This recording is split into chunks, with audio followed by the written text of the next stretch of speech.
گناہوں میں چوتھا بڑا گناہ کون سا ہے؟ وہ ہے ترک الصلاۃ، نماز چھوڑنا۔ گناہوں میں چوتھا بڑا گناہ ہے نماز چھوڑنا۔ قرآن کریم میں اللہ رب العزت نے فرمایا فَخَلَفَ مِن بَعْدِهِمْ خَلْفٌ أَضَاعُوا الصَّلَاةَ، ان کے بعد نااہل لوگ آئے جنہوں نے نمازوں کو ضائع کر دیا۔ نماز کو ضائع کرنے پر اللہ نے ان کو نااہل کہا۔ معلوم ہوا اہل والا وہ ہوگا جو نماز کا اہتمام کرے گا۔ قرآن کریم میں اللہ تعالیٰ فرماتے ہیں فَوَيْلٌ لِّلْمُصَلِّينَ، ہلاکت ہے ان نماز پڑھنے والوں کے لیے الذین هم عن صلاتهم ساہون، جو اپنی نمازوں سے غافل ہوتے، جنہیں اپنی نماز کی فکر نہیں ہوتی، ان کے لیے ہلاکت ہے۔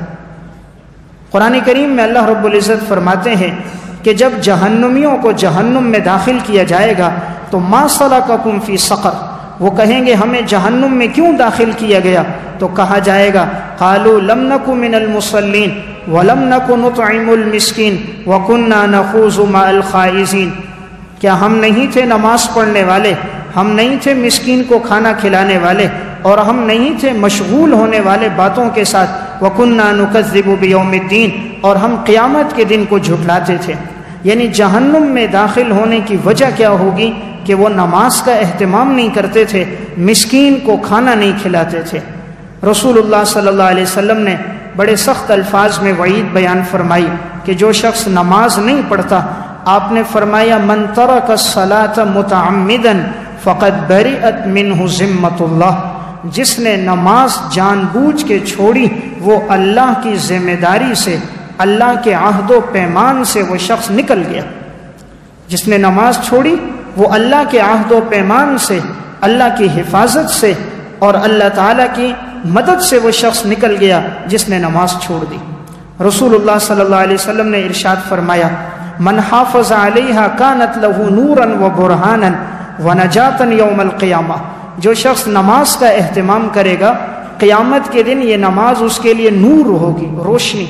قیامت کے دن یہ نماز برہانن، اس کے لیے دلیل ہوگی۔ قیامت کے دن یہ نماز ونجاتا یوم القیامہ، قیامت کے دن اسے نجات دلائے گی۔ ومن لم یحافظ علیہا، جس نے نماز پر ہمیشگی نہیں کی، اہتمام نہیں کیا، لم تکن لہ نورا ولا برہانا ولا نجاتا یوم القیامہ، قیامت کے دن نماز نہ اس کے لیے نور ہوگی، نہ دلیل ہوگی، نہ اس کی قیامت کے دن نجات ہوگی۔ آپ نے فرمایا وَكَانَ يَوْمَ الْقِيَامَةِ مَعَ فِرْعَوْنَ وَقَارُونَ وَحَامَانَ وَأُبَيُّ بْنُ خَلْف، قیامت کے دن اس کا حشر ہوگا فرعون کے ساتھ، قارون کے ساتھ، حامان کے ساتھ، ابی بن خلف کے ساتھ۔ رسول اللہ صلی اللہ علیہ وسلم نے فرمایا جو شخص نماز نہیں پڑھتا قیامت کے دن اس کا حشر ہوگا فرعون کے ساتھ۔ آج ہر ایک آدمی کو معلوم ہے فرعون کتنا بڑا کافر گزرا ہے، جس نے ربوبیت کا دعویٰ کیا تھا انا ربکم الاعلی۔ حضور فرماتے ہیں جو نماز نہیں پڑھتا قیامت کے دن وہ فرعون کے ساتھ اٹھے گا، وہ قارون کے ساتھ اٹھے گا، آپ نے کہا وہ حامان کے ساتھ، اور اس امت کا ایک بڑا کافر ابی بن خلف کے ساتھ اٹھے گا۔ امام ذہبی اس کی وجہ لکھتے ہیں کہ حضور نے 4 آدمیوں کا نام لیا، آپ نے 4 آدمیوں کا نام لیا، فرعون، حامان، قارون، ابی بن خلف۔ اس کی کیا وجہ ہے؟ اس کی وجہ یہ کہ جو آدمی نماز نہیں پڑھتا یا تو سلطنت کی وجہ سے نہیں پڑھتا، اس کے پاس سلطنت ہوتی ہے، بادشاہت ہوتی ہے، تو اگر کسی نے سلطنت کی وجہ سے نماز نہیں پڑھی اس کا حشر فرعون کے ساتھ ہوگا، فرعون کے پاس سلطنت تھی۔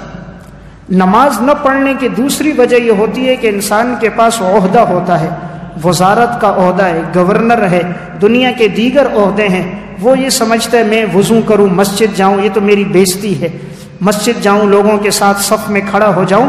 عہدے کی وجہ سے انسان نہیں جاتا، تو ایسے آدمی کا حشر کس کے ساتھ ہوگا؟ تو کہا اس کا حشر حامان کے ساتھ ہوگا، حامان بھی وزیر تھا۔ تیسرا آدمی جو نماز نہیں پڑھتا اس کے نہ پڑھنے کی وجہ ہوتی ہے بسا اوقات دولت۔ انسان کے پاس پیسہ اور دولت زیادہ ہو تو وہ پھر مال اور دولت کے نشے میں ہوتا ہے، وہ اپنے آپ کو شریعت کے ہر حکم سے مستغنی سمجھتا ہے کہ یہ میرے لیے نہیں ہے، نماز روزہ دینداروں، صلحاء، مولویوں کا، طلبہ کا، تبلیغیوں کا کام ہے، یہ ہمارے ذمہ نہیں ہے۔ تو جو دولت کی وجہ سے نماز نہیں پڑھے گا اس کا حشر قارون کے ساتھ ہوگا۔ چوتھی وجہ ہوتی ہے نماز نہ پڑھنے کی تجارت، کہ انسان تاجر ہے، تجارت میں لگا ہوا ہے، صبح سے شام تک مشغول ہے، نماز نہیں پڑھتا۔ تو مکہ میں بڑا تاجر تھا ابی بن خلف، تو جو تجارت کی وجہ سے نماز نہیں پڑھے گا اس کا حشر ابی بن خلف کے ساتھ ہوگا۔ تو نبی اکرم صلی اللہ علیہ وسلم نے 4 بڑے کفار کا نام لیا۔ اس سے معلوم ہوتا ہے کہ نماز چھوڑنا کتنا بڑا گناہ ہے۔ حضرت عبداللہ بن شقیق فرماتے ہیں کانا اصحاب رسول اللہ صلی اللہ علیہ وسلم لا يرون شيئا من الاعمال ترکه کفر غیر الصلاۃ، صحابہ اکرام کسی کام کے چھوڑنے کو کفر نہیں سمجھتے تھے سوائے نماز کے۔ صحابہ کی نظر میں وہ شخص کافر تھا جو نماز نہیں پڑھتا تھا، صحابہ اکرام کی نظر میں وہ شخص کافر تھا جو نماز نہیں پڑھتا تھا۔ آج صرف جمعے کے دن ہماری مسجدوں میں نمازی نظر آتے ہیں، باقی کسی نماز میں نمازی نہیں ملتے۔ عموماً فجر کی نماز میں تو تعداد بڑی ہی کم ہوتی ہے، تو ہم نے شاید یہ سمجھا ہے کہ جمعے کی نماز فرض ہے، فجر ظہر عصر فرض نہیں۔ جس رب نے جمعہ فرض کیا ہے اسی رب نے فجر ظہر عصر مغرب عشاء بھی فرض کی۔ جس طرح جمعے کا اہتمام ضروری ہے اس طرح دیگر نمازوں کا بھی۔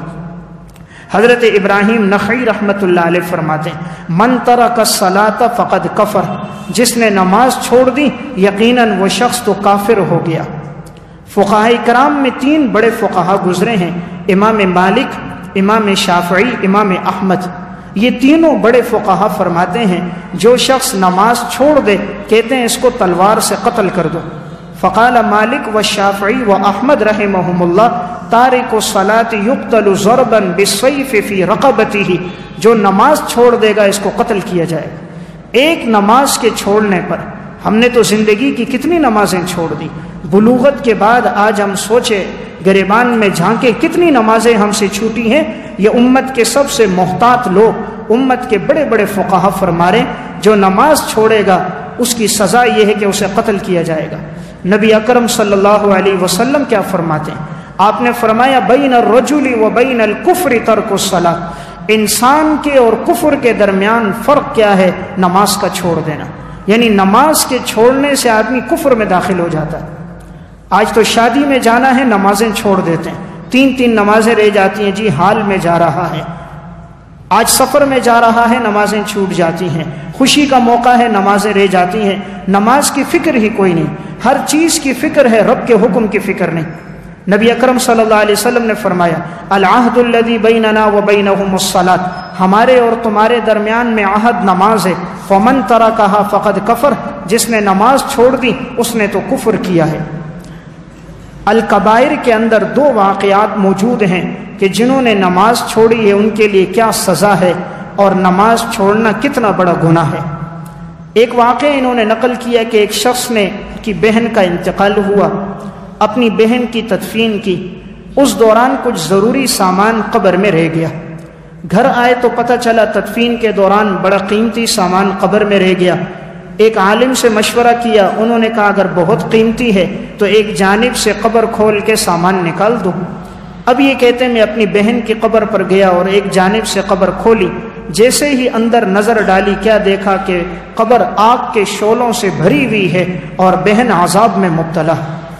اس نے جلدی سے قبر کو بند کیا، دوڑتا ہوا گھر آیا، اپنی والدہ کے پاس پہنچا، والدہ کو بتایا کہ میں نے ابھی گیا ہوں، یا امی رأیت قبرہا یشتعل علیہا نارا، میں اپنی بہن کی قبر پہ گیا، میں نے دیکھا وہ تو آگ کے شعلوں سے بھری ہوئی ہے۔ فبکت، تو ماں رونے لگ گئی۔ وقالت، اور اس کی والدہ نے کہا یا ولدی، اے میرے پیارے بیٹے، کانت اختک تتہاون بالصلاۃ وتؤخرها عن وقتها، تمہاری بہن نماز میں سستی کرتی تھی اور وقت سے مؤخر کر کے نماز کو پڑھتی تھی۔ امام ذہبی کہتے ہیں فہذا حال من یؤخر الصلاۃ عن وقتها، یہ اس لڑکی کی حالت ہے جو نماز کو مؤخر کر کے پڑھتی تھی، اس کی قبر آگ کے شعلوں سے بھری ہے۔ فکیف حال من لا یصلی، اس کی قبر کا کیا حال ہوگا جو نماز ہی نہیں پڑھتا، جو نماز میں تاخیر کرے اس کی قبر آگ کے شعلوں سے بھری ہے۔ فکیف حال من لا یصلی، اس کا کیا حال ہوگا جو نماز ہی نہیں پڑھتا، جو نماز نہ پڑھے اس کی کیا حالت ہے۔ آج ہر گناہ کو گناہ سمجھا جا رہا ہے، رب کے حکم کے اس اہم نماز کے چھوڑنے کو نادان گناہ ہی نہیں سمجھتا۔ چائے پینے بیٹھا ہے تو نماز چھوٹ گئی، سفر میں گیا تو نماز رہ گئی، ساری رات موبائل میں گزر جاتی ہے، اس لیے فجر ظہر کا اہتمام ہی کوئی نہیں۔ خصوصاً نوجوان نسل میں نماز کی بڑی کمی ہے، اس لیے کوشش کی جائے، اکثر والدین بھی بیٹھے ہیں، اپنی اولاد کو نماز کا پابند کریں۔ آج بیٹا اگر نوکری پر نہ جائے، باپ پوچھتا ہے بیٹا کام پر کیوں نہیں گئے؟ بیٹا اسکول کالج یونیورسٹی نہ جائے، ماں باپ پوچھتے ہیں بیٹا کیوں نہیں گئے؟ کیا کسی باپ نے یہ بھی کہا بیٹا آج تو نے نماز کیوں نہیں پڑھی؟ کسی ماں نے یہ بھی سوال کیا بیٹا آج تو نے تلاوت کیوں نہیں کی؟ کبھی والدین نے یہ بھی پوچھا بیٹا آج مدرسے کیوں نہیں گئے؟ ہماری نظر میں رب کے حکم کی کوئی قدر نہیں، ہمارے ہاں اللہ کے قرآن کی کوئی قدر نہیں، لارڈ مکالے کی تعلیم کی قدر ہے، مال دولت پیسے کی قدر ہے، اسی لیے تو گھر میں برکتیں نہیں ہیں۔ باپ بیٹے کا جھگڑا، ساس بہو کا جھگڑا، بھائی بھائی کا جھگڑا، ہر جگہ دست و گریبان نظر آ رہے ہیں، برکتیں اٹھ گئی، محبتیں روٹھ گئی۔ جب رب کے حکم کو انسان ٹھکرائے وہ سکون پا سکتا ہے؟ اللہ کے احکامات کو چھوڑ کر دل کا اطمینان پا سکتا ہے؟ یہ نادانی ہے۔ سکون، چین، اطمینان، حضور نے فرما دیا قرۃ عینی فی الصلاۃ، میری آنکھوں کی ٹھنڈک نماز ہے۔ آنکھوں کی ٹھنڈک پیسہ نہیں، آنکھ کی ٹھنڈک عورت نہیں، آنکھ کی ٹھنڈک موبائل نہیں، آنکھ کی ٹھنڈک جائیداد اور گاڑی نہیں، بنگلہ اور محل نہیں، آنکھ کی ٹھنڈک لسان نبوت میں نماز ہے۔ امام ذہبی الکبائر میں ادھر ایک واقعہ لکھتے ہیں، موسیٰ علیہ السلام کے پاس ایک عورت آئی، کہا میں نے گناہ کیا ہے، بہت بڑا گناہ کیا، اور میں اللہ سے توبہ کرتی ہوں کہ اللہ میرے گناہ کو معاف کرے۔ آپ بھی اللہ کے بڑے جلیل القدر پیغمبر ہیں، آپ بھی دعا کریں اللہ میرے گناہ کو معاف کر دے۔ موسیٰ علیہ السلام نے پوچھا تو نے کیا گناہ کیا؟ اس خاتون نے آگے سے جواب دیا، یا نبی اللہ انی زنیت وولدت ولدا فقتلتہ، میں نے زنا کیا اور زنا سے جو بچہ پیدا ہوا تو میں نے اس کو قتل کر دیا۔ میں نے زنا کیا، زنا سے جو بچہ پیدا ہوا میں نے قتل کر دیا، تو یہ مجھ سے بڑا گناہ ہوا ہے۔ آپ کلیم اللہ ہو، آپ میرے لیے دعا کرو اللہ میرے گناہ کو معاف کرے۔ موسیٰ علیہ السلام نے فوراً کہا یہاں سے باہر نکل، کہیں تیری وجہ سے ہم بھی اللہ کے عذاب میں مبتلا نہ ہو جائے۔ تو نے بہت بڑا گناہ کیا ہے، جا نکل توبہ کر، تیری وجہ سے کہیں ہم عذاب کی لپیٹ میں نہ آ جائیں۔ موسیٰ علیہ السلام نے اس خاتون کو بھیج دیا، وہ خاتون چلی گئی، حضرت جبرائیل علیہ السلام آئے اور موسیٰ علیہ السلام سے کہا آپ نے خاتون کو کیوں بھیجا؟ کہا خاتون نے کہا میں نے زنا کیا، قتل کیا۔ موسیٰ علیہ السلام نے فرمایا، جبرائیل علیہ السلام نے کہا اے موسیٰ کیا میں تجھے نہ بتاؤں زنا سے بڑا گناہ، بچے معصوم کے قتل کرنے سے بڑا گناہ کون سا ہے؟ موسیٰ علیہ السلام نے فرمایا ضرور بتاؤ کون سا ہے۔ حضرت جبرائیل علیہ السلام نے فرمایا تارک الصلاۃ عامدا متعمدا، جان بوجھ کے نماز چھوڑنا زنا سے بڑا گناہ ہے، قتل سے بڑا گناہ ہے۔ تارک الصلاۃ عامدا متعمدا، جان بوجھ کے نماز چھوڑ دینا۔ جبرائیل علیہ السلام نے موسیٰ علیہ السلام سے کہا نماز جان کے چھوڑ دینا زنا سے بڑا گناہ ہے، قتل سے بڑا گناہ ہے۔ اس لیے گناہوں میں یہ بڑا گناہ ہے۔ ہم میں سے ہر ایک آدمی اس بات کی کوشش کرے کہ اپنے آپ کو اس گناہ سے بچائے، خود بھی نماز کا اہتمام ہو، اپنی اولاد کو، اپنے گھر والوں